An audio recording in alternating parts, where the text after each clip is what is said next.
I'm Jason Klom, and this is the Comedy on Vinyl podcast.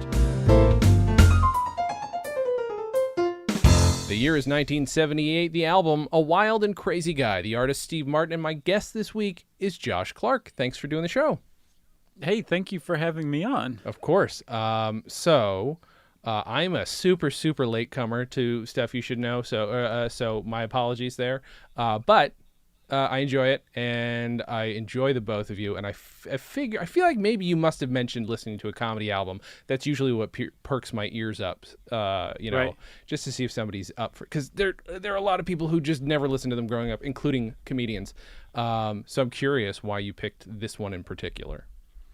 I don't know. I was just kind of going through your very extensive catalog. Mm-hmm. That how do you have a catalog like that? I do not discriminate. I buy 50-cent albums, ones that barely play, because I don't really, I'm a collector who I just want to see what I can find. I'm not a big, I don't care if the album's clean, unless I'm going to have it signed or something, so. Sure.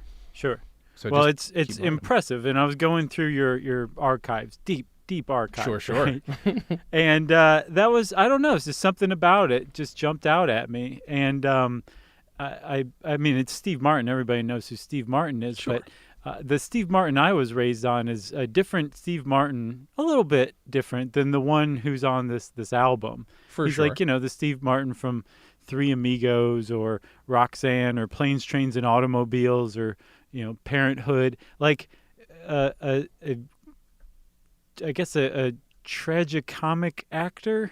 If that's the right word, where he's funny, but he's also kind of gets you in the breadbasket here or there, especially on Planes, Trains, and Automobiles. Oh, of course, come on. So to hear him just doing like pure stand up, it was kind of a treat, actually, more than I realized it would be when I picked it. Now that you're saying that, I think I might have even at points, because of this podcast, rewritten my personal history with him, because there's no doubt I grew up with that same exact experience, but I've since, I think, heard his albums so many times. I'm like, yeah, I grew up with his albums. No, dum-dum, you didn't. I had the same experience you did.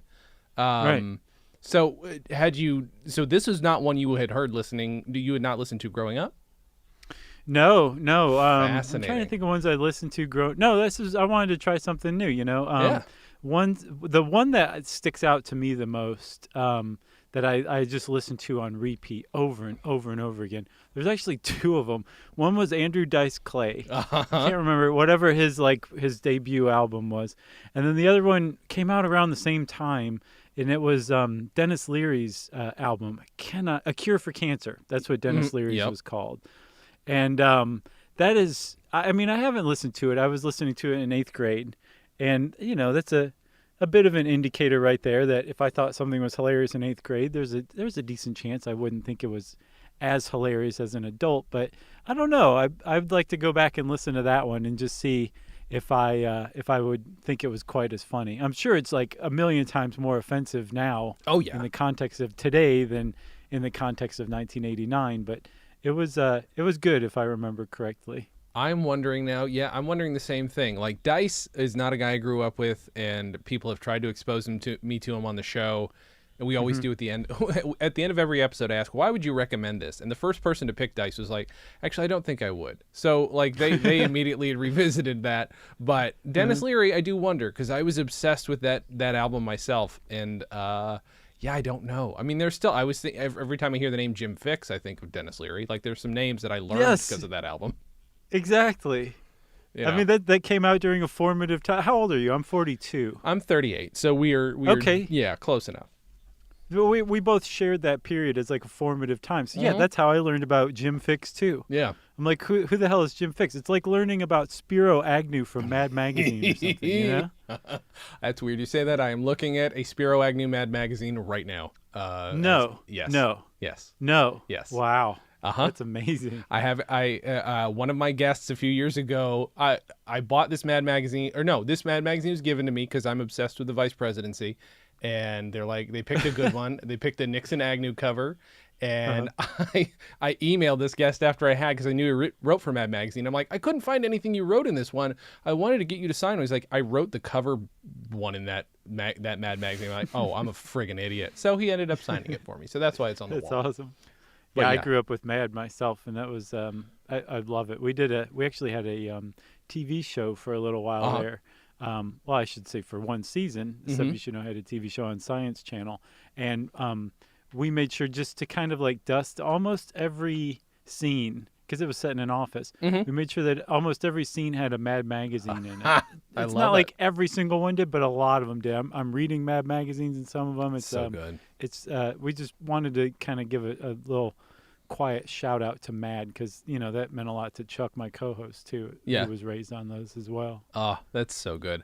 What is we're going to? I promise to my people who might be upset if I derail us, but I do want to know, because you're not a comedian, but I do want to know what your background is, because you are a funny guy, you are a performer, but you are also a researcher. I'm curious, A, what you consider yourself, and then B, I want to know your story and how you got here.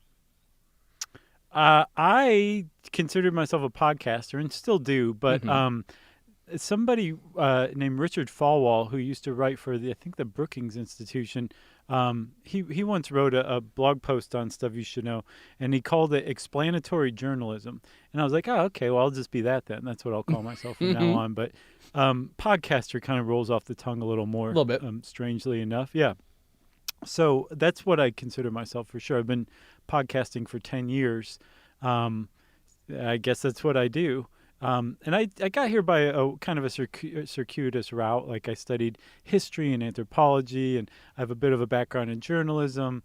But really the common thread from basically about third grade on was writing. I'm a writer, which is weird because, now I'm a researcher. So I'm doing like one half of writing. Yeah. Like, I'm doing everything but the writing. And it kind of bummed me out for a little while, because before I started podcasting, I was getting pretty good at writing. I could go back and look at stuff I'd written and say, oh, that's still pretty good. I like that. But I stopped writing and I got real rusty really fast. But then I realized, like, well, I'm talking now. It's like a different form of writing. Sure. It's still communicating ideas to people. I'm just not writing. I'm doing it, through speech rather than the written word, and it's just as good. So I'm pretty happy with where I'm at. And I also have another side solo project called The End of the World with Josh Clark. Yes. And I've written that one is not conversational. It's all scripted. And I've written 10 episodes now. And I went back and counted the words, and I wrote like about 60,000 plus words. Shit. And like wrote it, And I was like, okay, good. I can still do the writing. So I'm able to do both now. Now I can talk and write. Watch me go.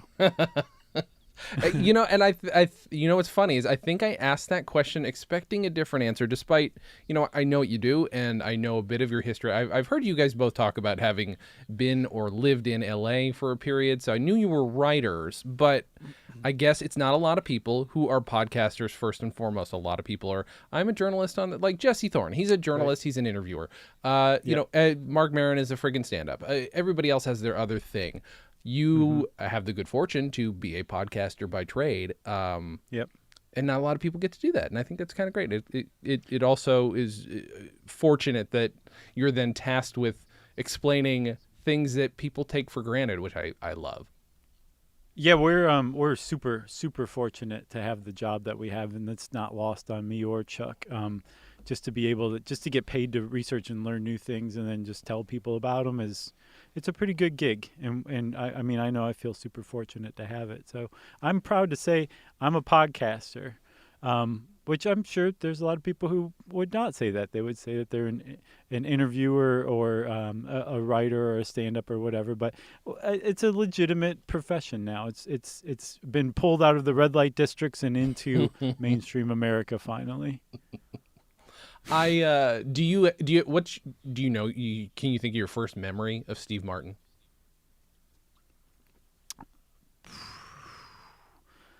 I guess it would be, I can, as a matter of fact. Wow, you just jogged my memory with one question. There we go. It was a movie called All of Me. with him and Lily Tomlin. They're trapped in the same body. I think he's trapped in Lily Tomlin's body or vice versa. I can't remember. Have you seen that movie?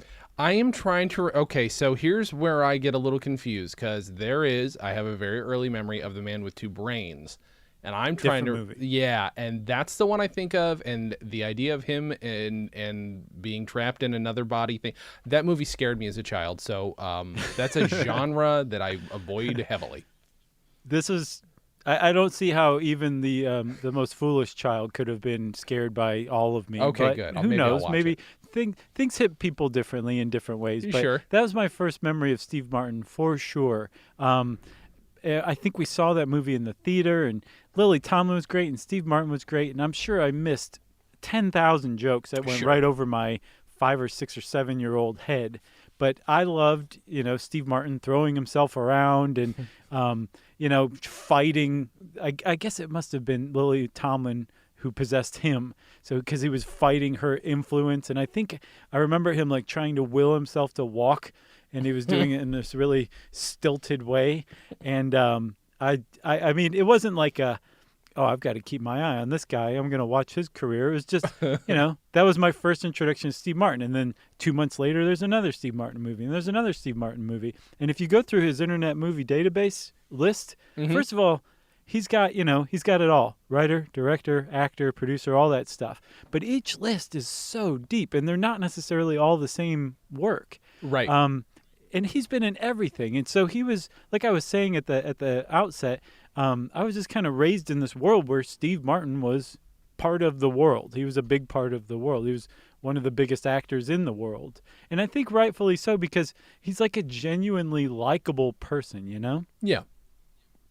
And I like him. For sure. So I think he's genuinely likable. I like that he starts off though with, I mean, the thing that launches him is his first album, Let's Get Small, and then this one picks up where that one left off a year later, where he's like, you can hear a difference between the two, where he's in smaller clubs in the first one, still getting famous, and in this one, it's just balls to the wall, insane gangbusters, every word for a giant career, and he has this character that people loved, but the character's an asshole, and there's something about it that it's still like, I don't mind talking about this album again. We've talked about it a few times, but the Steve Martin ones are evergreen, at least for me. Oh, somebody else has picked this album before? Oh yeah, we've here's the thing. Of the best albums of all time, they're going to get repicked. But I like listening to people's experiences because you've never heard it before. That's a different thing. Most of the time people are picking it because they heard this growing up. You didn't. Okay, all right. And that makes me feel a little better. Based on your age, I was like, did he grow up? That doesn't seem like this would have been something he would have heard growing up. So that's why I would have been 2. Yeah. Yeah, that's like, and so that's why I'm always curious about that. So yeah, no, I like that you picked this based on loving a different part of his career. It'd be the same as somebody who I don't know if there's anybody who grew up on the like weird family movie version of Steve Martin and then would go back to, I don't know if that's a thing. Did anybody, I don't know if he has giant fans that are, 19, 18, but I feel like there's a certain age of us that are going to be giant fans. So how'd this album sit with you then? Very well. Very well. Okay. I mean, I knew honestly nothing about it. As I was listening to it, I was, kind of doing some research and looking up stuff about it. And I mean, you said it was like one of the evergreen classics of all time. And I saw that the Library of Congress put it in the National Archives. It's like a culturally significant record, apparently. Yeah. Which I totally buy. But that's pretty good considering it's his second album. It's not his first. It's not his final. It's just like this. Usually the second of whatever, especially if your first one hits, of whether it's your album or your podcast or your TV show or whatever. It's not quite as good as the first, or it maybe kind of incrementally improves on it. It's not necessarily Library of Congress material. So I think that's pretty. We should all tip our caps to him for being able to kind of go to just shoot to the stars and then shoot to, further into the cosmos with the second one too. But to answer your question, the way that it sat with me was it was pleasantly surprising. You know what I'm saying? Uh-huh. Like I mean, I'd seen him on Saturday Night Live, and I knew like just by proxy, like the guys he hung out with, I knew were like Dan Aykroyd or Bill Murray or Chevy Chase. That I know about them biographically. So it wasn't like it's just a complete surprise, like, oh my God, Steve Martin's making sex jokes or whatever, nothing Right. like that. But it was cool. It was just nice to hear that even at his very beginning, when he was a stand-up, when I guess you could call him his rawest before he was co-opted by money and fame and all that stuff, you can see that he was still a good guy back then, and he remained a good guy up to this very day, from what I can tell, and I like that about him. Yeah, just a guy who, perplexes a lot of needy stand-ups or comedians like myself who are like, why did you stop doing stand-up? Well, he got bored of it. He just got bored. Like, I mean, that's actually, and there's something I stupidly did not send you something that I will send you after this.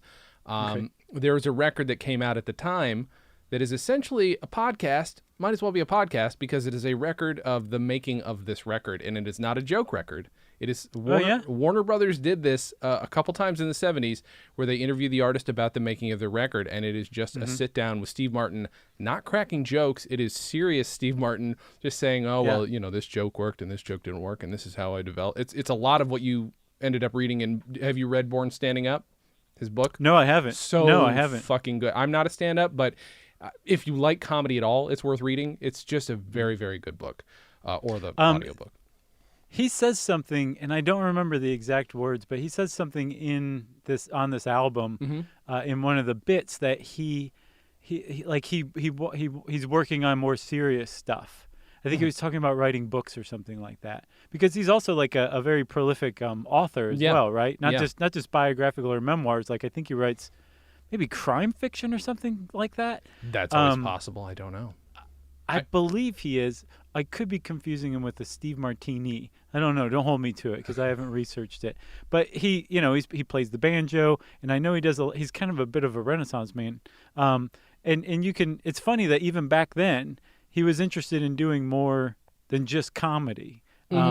Which I'm not at all surprised that he sat for like a documentary on the making of this album at all. That early podcast. What was it called?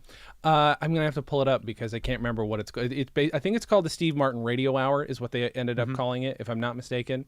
And a buddy of mine cleaned that record up and put it online for free because you can't buy it anywhere. So I'll point you. Oh, that's cool. I'll point you to that. It's worth it. It's worth listening to. It's weird to listen to him get serious at a time when I've only heard him do this doofy shit on stage, which I don't know. There's something about a guy in his, late 30s, however old he was at the time, just being a complete dipshit and wearing these bunny ears on the front. It's pure joy. It totally is. Like his comedy is very joyful. There's not a lot of darkness to it. There's, even though it's not naive at all, and you could even call it probably fairly hip even at the time when everybody was smoking grass or whatever at his shows. And where was it? The boarding house in San Francisco? Yep. So the first half is the boarding house in San Francisco, and the second half is Red Rocks Amphitheater. So, which I did not know. When they switch over to Red Rocks, I'm like, wow, this crowd really came alive all of a sudden. Right. And I went and looked it up. I'm like, oh, okay, I got it now. They moved to Red Rocks for some weird reason. But it's very odd. It was an odd choice. I hate to use the word, but conceptually, like putting the album together, because it really shifts the dynamics of it, to go from this quiet little room where the crowd is laughing, they're having a good time, but you can tell it's a small room, just like you would expect it to be, and then all of a sudden there's just people going nuts at his every word, like you were saying. It's interesting to see the difference, and it is a solid artistic choice. I think it's a gag, but it's also a solid artistic choice where you can clearly, the pretentious artist in him is there, and I love good pretentious comedy. Like it is my favorite shit. Like like what? Give me another example of good good pretentious comedy? There are, and hopefully he won't take any offense. He's a friend of mine. Phil Proctor, the Firesign Theater. I think a lot of the Firesign Theater stuff can verge on the pretentious, on it, but whenever it gets there, it makes fun of itself, and I like that. One of my favorites, maybe I shouldn't call this one pretentious because it is the most underrated comedy album of all time, probably. Modern Scream by Lily Tomlin. It is genius because it is a mix of stand-up and sketch, and the sketch is almost all about the making of the album, and it's all fake, and it's all bullshit. It's That's awesome. brilliant, and it's one that I keep waiting for someone to pick on the show, and I'm going to have to force it on somebody. Like, they're going to have to listen to it. It's underrated, and Lily Tomlin is one of those people who, mostly because she's a woman, doesn't get recognized in this field of art. It's like a super... There's too many dudes in my collection, and she's one that stands out, and people should listen to it. It's very good. So you were saying something, if you don't mind me asking you a question. Sure. You were saying, like, you don't understand why guys like Steve Martin don't, why they leave stand-up, why they don't keep doing stand-up, and then you realize, well, it's because they get bored with it. But don't a lot of them return to stand-up at some point later on in their career? And if so, why is that? Like, my wife and I just watched the Adam Sandler special on Netflix, which, I mean, I don't know how you feel about Adam Sandler, but it's pretty sweet, actually. It's got a lot of heart to it. It's definitely worth seeing. If your conception of Adam Sandler is strictly Jack and Jill these days, it's definitely a return to his earlier stuff for sure. Interesting. But it's worth spending an hour watching, especially there's a tribute to Chris Farley on there. That's awesome. Sweet. Yeah. But he went back. Jerry Seinfeld obviously went to go do stand up again afterward. Is it if a comic who's made it and by making it no longer has to do stand up, when they go back and do stand up again, are they having like an identity crisis? Do they need some sort of stability or familiarity? Do they need to show that they can still do it, or is it they're returning to like their first love, or some other option I don't know about? I think it's a solid mix of many things you said, but I can tell you that as a person who grew up writing and grew up doing improv only on camera or on tape, like I didn't do anything in front of audiences. After I did get up in front of an audience regularly for the first time 7 years ago, I will tell you there's nothing better. It is the ultimate drug, even if it's for a small crowd, as long as they love you. And that's right. And I don't care who you are. Steve Martin will probably admit he needs strangers to love him in that way too. Like I think if because he got up and did that thing with Martin Short. Now he doesn't need it, but it's one of those things that, like, if you're gonna revisit it, do it right. And do it huge. I do think there is that desire to come back and, like, okay, I've been doing this and this and this and this, 20-hour days, on a stupid film set, or I do think there might just genuinely be, without being a cynic and saying, oh, it's probably money. I think there is like a genuine desire to come back and, like, just be in front of people and make them laugh and get that, like, wave of energy in person. I think. Yeah, and I would guess, especially guys at like Steve Martin or Seinfeld level, it's not money. It's something definitely different than money, because those guys are loaded. Yeah.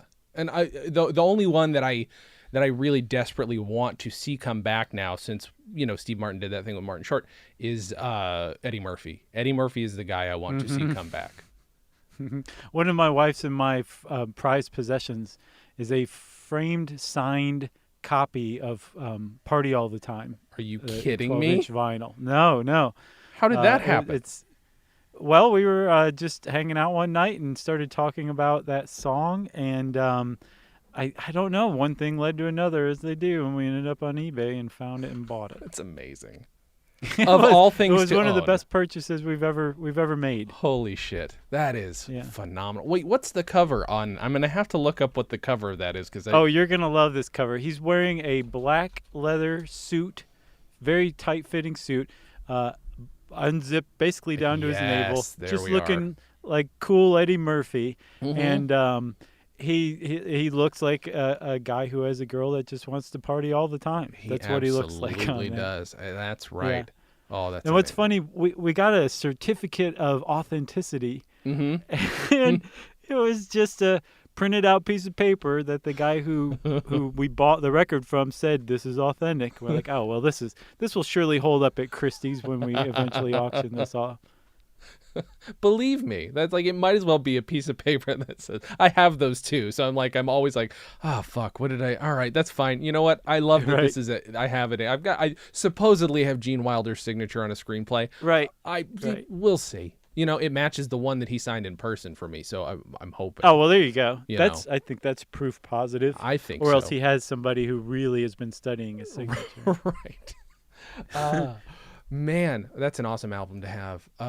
So listening to this, are there any bits that stood out to you as like particular favorites?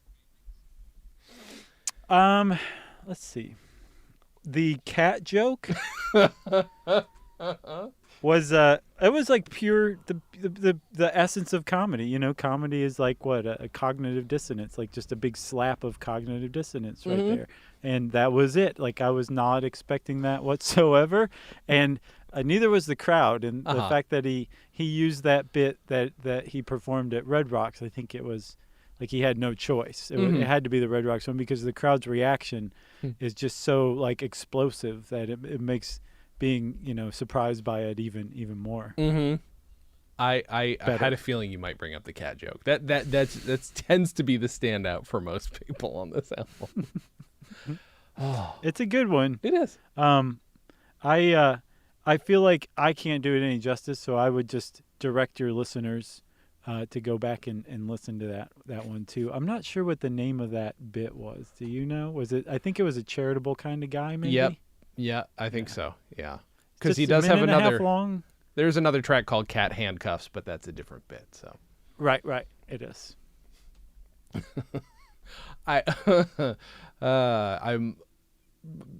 This thing just brings me glee thinking about it. And the fact that he can hold this character for this long, which is a character who is clearly there to also absorb their love. Like, that's the other weird thing. Like, he's playing a stand-up as a stand-up. Yeah, right.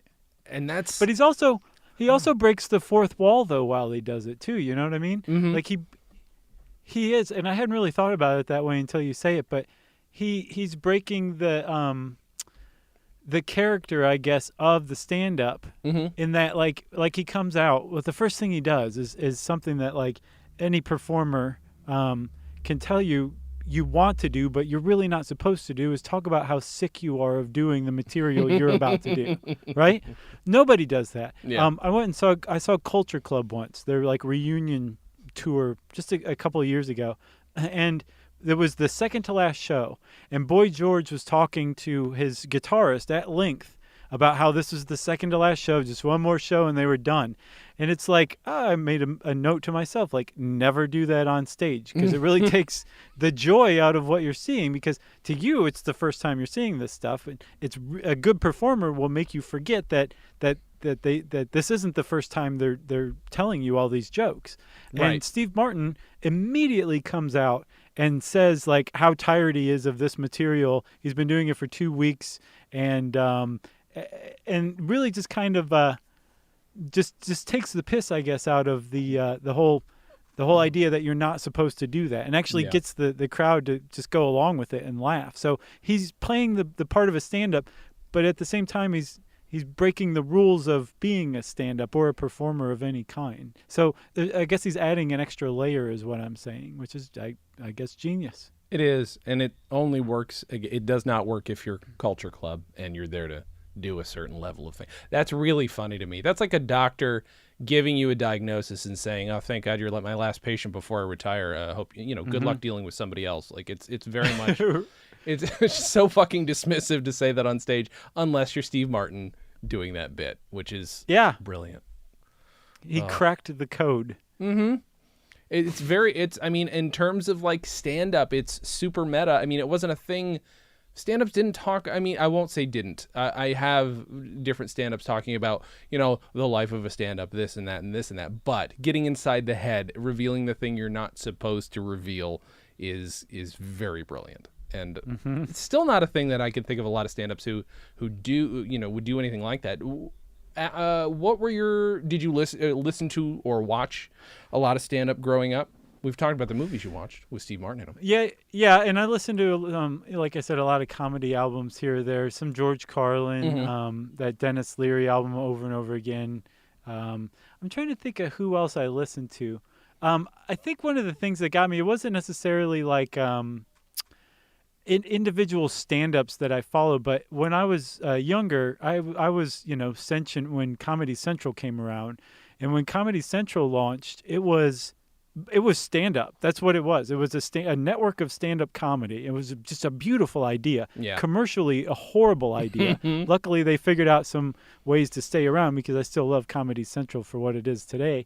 But at the time, it was, if you wanted to watch stand-up at any given time of the day, you could find clips of stand-up comedians. They had this show called Short Attention Span Theater. Oh, yeah. And it was like, no, you're familiar. Yeah. It was like 30, 60-second bits, maybe 2 minutes tops, it seems like. Yeah. That just the best of somebody's show. And so I learned who a lot of stand-ups were. I'm sure that was just like a boon for stand-ups at the time. Yeah. But it wasn't that I necessarily found stand-ups that I loved and wanted to follow. I did here or there. But it was more like bits, like jokes that I just kind of absorbed over the years. And as I'm saying this, I'm starting to sweat and panic a little because I'm sure that your follow-up question is going to be like, well, what? What's a joke you remember? And I'm realizing I'm drawing a blank right now, but maybe I'll blurt one out later on when it comes to mind. I don't know, man. Like, jokes are sure. I mean, it'll happen in the moment, and it might be something you remember and tell a friend or whatever. But I do feel like stand-up is so much about personality. You remember the way they deliver. You're like, oh, I like you're subconsciously saying, I like their worldview. Let's see more of that. Like, or if it's Mitch Hedberg, you're like, I could watch an hour of this guy do this dumb shit. So it's you don't always remember the jokes. Although that's a shitty example because I feel like people overquote Mitch Hedberg and his jokes all the time. But for the most part, you're remembering personality. Well, Mitch Hedberg is almost like part of identity politics. He was like a hipster before there were hipsters. He was like a proto-hipster, you know what I mean?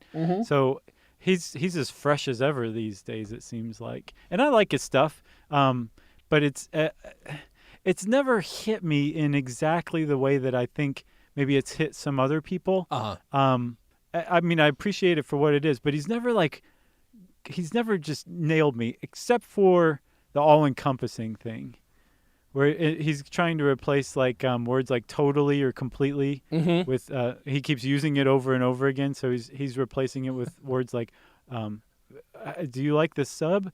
All encompassingly. That one got me. I've always loved that one. It's stuck with me since the 90s, I guess, when he was working, right? I think so. Yeah. Late 90s, early 2000s. Yeah. One of those weird brief careers that also crossed over into film very, very briefly too, because he's in Almost Famous. Is he? Yeah, he plays somebody's friggin' agent. He's in a scene with Peter Frampton and a bunch of other friggin' people. And Crazy. He just looks the part. Like all they had to do was put a polyester shirt on him and he was good to go. It's so sad though. Like what a total waste. For sure. Like a waste, you know? Yeah. There's Same with Farley too. Yeah. Like you can say what you will about Farley, and I'm sure there's, as amongst professional stand-ups in particular, I would guess a lot of people would be like, that's not actually like funny. He's throwing himself around, but he was like a beloved figure, you know. And to die like that it's just sad. Well, and not especially, but and we do know, like, he's a guy who I think we know a little bit about his dreams. Like, he wanted to play Fatty Arbuckle on screen and never got to do. So, like, we know bits and pieces of stuff he wanted to do if he hadn't died, and that makes it sadder. Have you guys ever covered? You must have, after over 1,000 episodes of your show, covered anything comedy adjacent that I might not be thinking of? Because you guys cover so much stuff. Yes, we have. As a matter of fact, we did. There's a podcast festival in LA called LA Podfest, and whenever we did that one, we would do something on comedy. So we did an entire episode on Monty Python. Ooh. We did one on Rodney Dangerfield. All right. I mean, did some deep research on Dangerfield. That's awesome. The first year sucked. We did what makes things funny. I can't even remember the It's name almost of the impossible to talk about. Yeah, it was, and we even talked about in the I think Chris Rock was the one who said like the best way to make something not funny is to talk about why it's funny, you Yeah, know? yeah. And that is what we did. We just dove right in and just sucked the air out of the place. So we thought we're going to try something different in following years. And I guess that's all we've done. We did Rodney Dangerfield and Monty Python. And I'm trying to think of anything else we've done comedy related, but I mean those two are pretty on the nose, and they were good episodes too. Okay, I will download those immediately after we get off the. Well, you know the thing is though. Okay, I think my audience by now knows that while I understand that concept that talking about why things are funny ruins it, I disagree with it fundamentally, but I also get it. I also get why people say that. But I think most people who say that are comedians, and artists are afraid of having the magic of what they do ruined for people or for themselves. And it's just like, well, but the way I look at it is like, I know that there are chemicals that make me love or make me have all these other wonderful things happen. They're still making wonderful things happen. So I'm just as, that makes me no less curious. Like, I do want to know. Now, I'm not going to sit necessarily and talk about it on a podcast, and I do think it takes guts to do it. Oh, that's a lie. I do it on the show all the time. But I'm just saying, if that were the sole subject of an episode, people would be maybe annoyed with me. But I want to hear what you guys did with it, because that's fascinating to me. I'm going to listen to that episode, whether you recommend it or not. Oh, okay. I mean, go ahead. It's not like the worst thing you'll ever hear, but it really was. It really was. Like, it wasn't funny, and I think that's kind of, maybe that's what people are saying. Like, when you talk about comedy, you're dissecting it, you're intellectualizing it. So just by definition, or by its very nature, what you're doing is it's not going to produce the same for sure reaction that the actual comedy will. But that doesn't mean there's not value in it. There's plenty of value in it, you know. Yeah. And I think you know what you do is you explore the kind of the fandom angle of it, you know, like what makes comedy great? Why do people appreciate it? You're not. I mean, I've laughed several times, believe me, on this episode so far. But you're not trying to produce comedy. You're Correct. Exploring what comedy is, and I think those are two different animals. What I was saying with our episode, we just sucked the air right out of the room.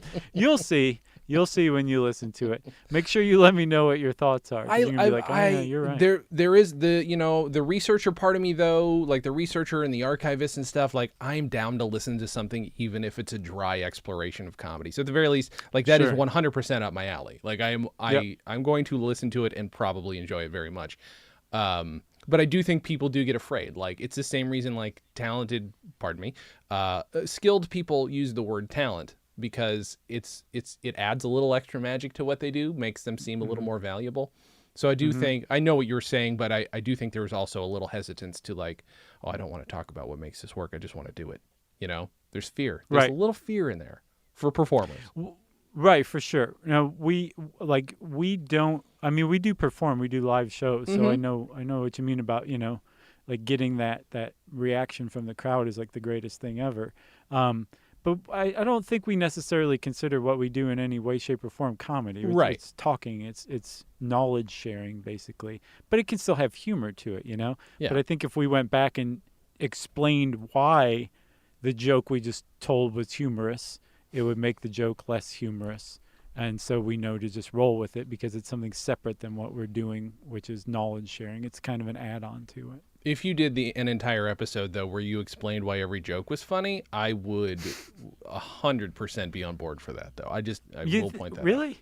Yes, because it would be funny. Like, it would be so absurd that you will have leapt past that hurdle, and it's just so fucking dumb that you won't shut up about why that was funny. To me, that's great. That could be tedious to most people, but I have a sense of humor that I sometimes is tedious. So that's just how that goes.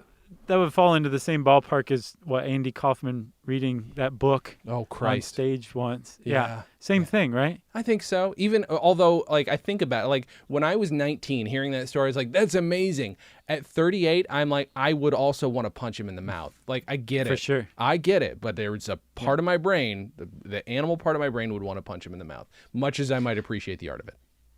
he is a good example of what we're talking about. Mhm. Like I think I respect what he did, Mhm. and his mind, and I think his work is utter genius, completely. There's just no disputing that whatsoever. Yeah. But I don't remember a time when Andy Kaufman like made me genuinely laugh. Right. Right. Right. So he's one of those people that I prefer intellectualizing him and his work more than I actually enjoy his work. Sure. And I want to say, and I'm sure that this is kind of a motto of your podcast, or at least a paradigm of it, that like by saying a stand-up comedian hasn't made me laugh or whatever, I'm in no way, shape, or form poo-pooing anybody else getting joy and laughter For sure. from Absolutely. that comedian Yeah. too. Yeah, I mean, it's just that comedy hits different people different ways. Mhm. So I guess what I'm saying is I like reading about Andy Kaufman more than I like watching Andy Kaufman's stuff. Yeah, absolutely. He's a study, and I think it helps that it's a type of art that cannot be duplicated. If you try, you're still doing your own thing. You can't duplicate that because it exclusively involved being Andy Kaufman.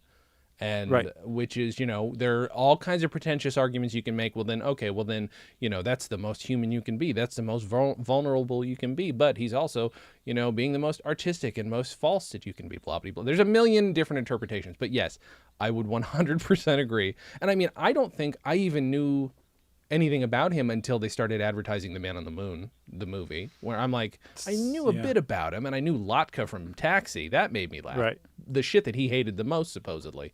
But Yeah. then they did all these documentaries about him because I'm supposed to care about him.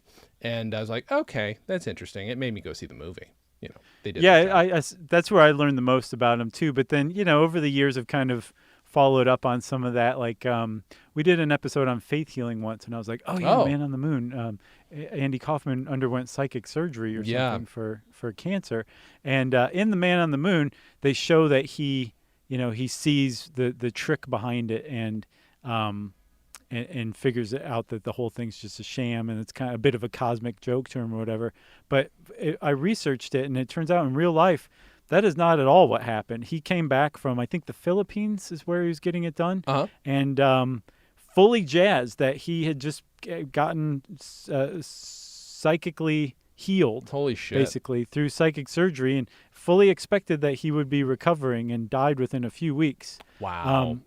Which was very sad, but I thought that was really interesting that a biographical movie about him not only kind of really briefly summed up like the last few weeks of his life in one moment, but changed it, just transfigured it so completely to kind of make him seem maybe a little hipper than he was. Yeah, to kind that's of interesting. flow with the character more than the actual person. Maybe Milos Forman was exhausted because he made the saddest movie ever since he made Amadeus, and he's like, I can't make another movie where this guy just dies hopeful or hopeless, and I don't know. That's interesting to me that he would just totally change that ending. That's weird. Yeah. Okay. All right. Yeah, I was really surprised to hear that. But one thing I found is if you want to know the truth about something, go read the contemporary news articles written right around the time that it happened, like the original reporting on something.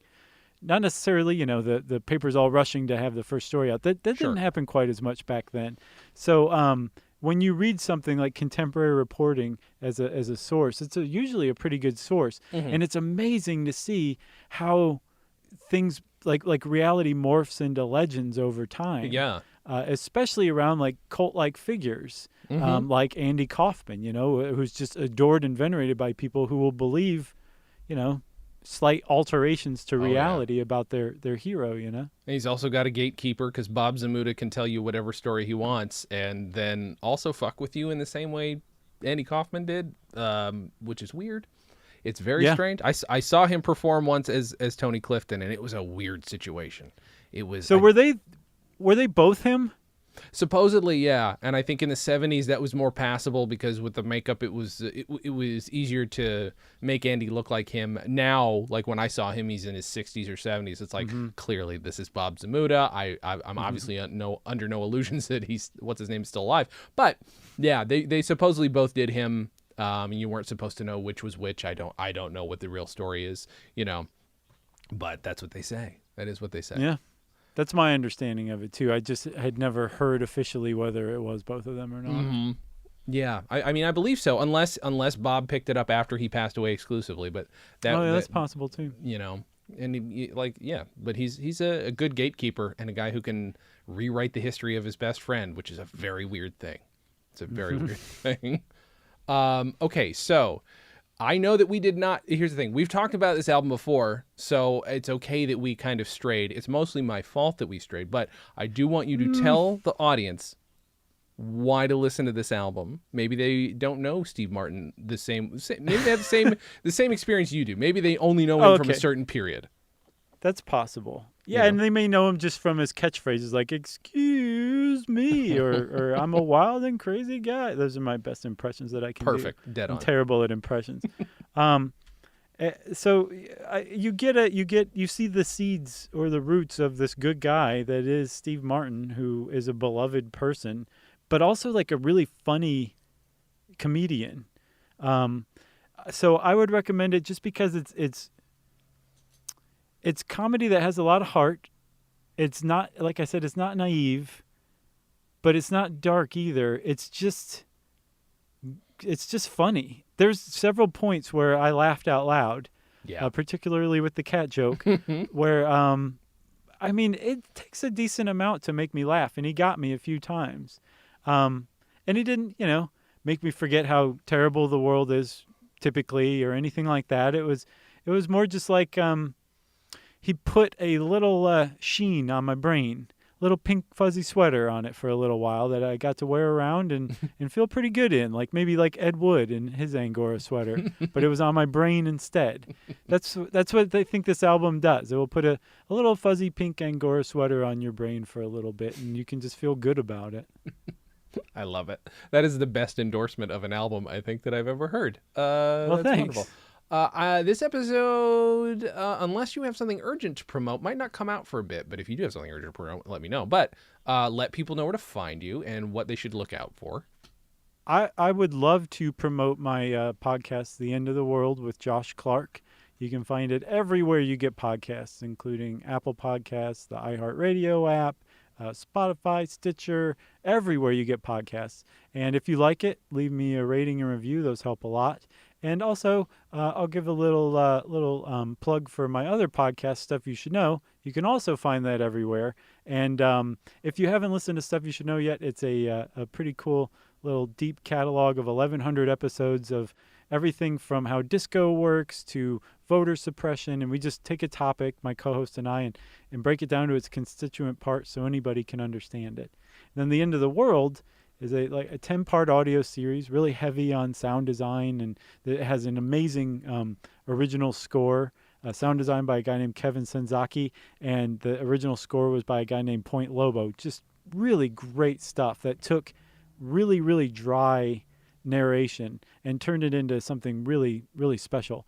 And it's all about something called existential risks, which are threats to humanity that are big enough and sweeping enough that they could bring about a sudden and permanent end. And we've got a lot of technology coming down the pike that actually pose existential threats, like artificial intelligence and high-energy physics experiments. And this is a science-based, super exhaustively researched approach to whether those really are threats to us or not, and if so, what we can do with them. And you can kind of catch up with all that. I created a hashtag. You ready for this? Hashtag EOTW Josh Clark. And I'm all over social at Josh Clark, because I say a lot.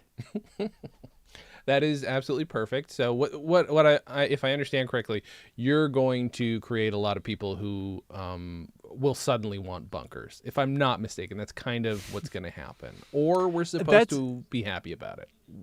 A little bit of both, but okay. I'm hoping I do not drive people to bunkers, because that's going to do nothing. We're still toast. We're toast more than ever if people start moving to New Zealand and investing all their money in gold bullion. We actually need to go the other direction and take these things head on and learn everything we can about them and support science and come together in ways that we never have before as a species to take on existential risks and do something about them. And if we don't do that, then it's done. It's a foregone conclusion that we're doomed. We're probably not going to make it beyond the next century. Like, there won't be humans 200 years from now. And that's actually, at first I got into this whole thing because I found it just fascinating. And then I realized a lot of it is based on the work of a guy named Nick Bostrom, a philosopher. And I was just fascinated with Nick Bostrom's work. And I thought, well, this would be really cool to kind of explore and turn into a 10-part podcast series. And then as I was researching it and writing it, I was like, oh my God, like, this is real. Like, holy cow, this is real. And I became convinced that we are facing these existential threats and we are dangerously ignorant of them. Like, very few people are paying attention to this stuff, and it kind of evolved into okay, everybody, hey, this is all very interesting, isn't it? But this is real. We need to wake up and do something about it quite soon. So it actually kind of evolves as the series goes on into a bit of like a call to arms to start a movement and do something about this. I love it, and it seems to be getting a pretty good reaction from the people who have listened to it. Good. I'm excited. I respect that you're doing it. Like, that's it's facing that kind of thing is not easy, especially if you're an anxiety ridden person like I am. So I respect that you did it, because it would probably beat me up to even try. So I will listen. Yeah. I've heard from a lot of people who have anxiety. Actually, ironically, Stuff You Should Know is basically a pill in podcast form for people with anxiety. Something about my voice and Chuck's voice together, and the way we talk and the things we talk about, it can put people to sleep. It can reduce anxiety, like an actual anxiety attack. We've heard from people. It has this really cool calming effect. And I went the other direction and talk about, and at the end of the world, about some really scary stuff and like serious scary stuff.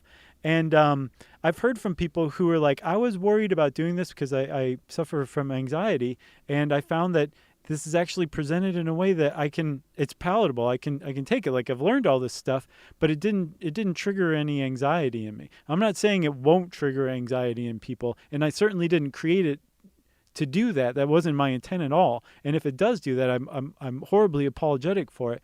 But from what I'm hearing from people, it's not doing that, and I'm extraordinarily gratified, because that wasn't my intent at all. My intent wasn't to scare people or poke people or cause anxiety. It was to just kind of raise the alarm without being alarmist is what I was going for. So hopefully that's coming through, and it sounds like it is. That's awesome. That's wonderful. Well, thank you for doing this show.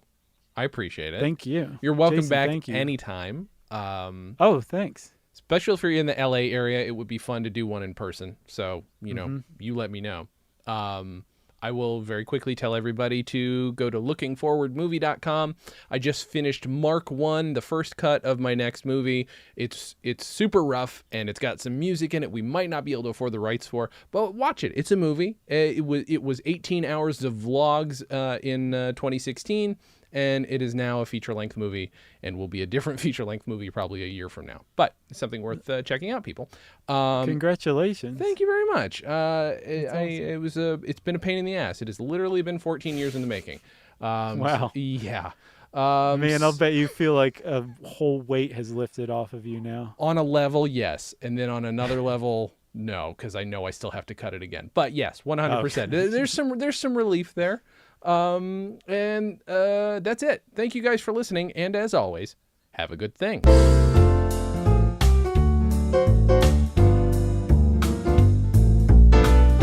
Comedy on Vinyl is a production of StolenDress Entertainment. It is produced by Mike Worden and is hosted and edited by Jason Klom. Our theme song was composed and performed by Richard Levinson. You can email us at podcast@comedyonvinyl.com.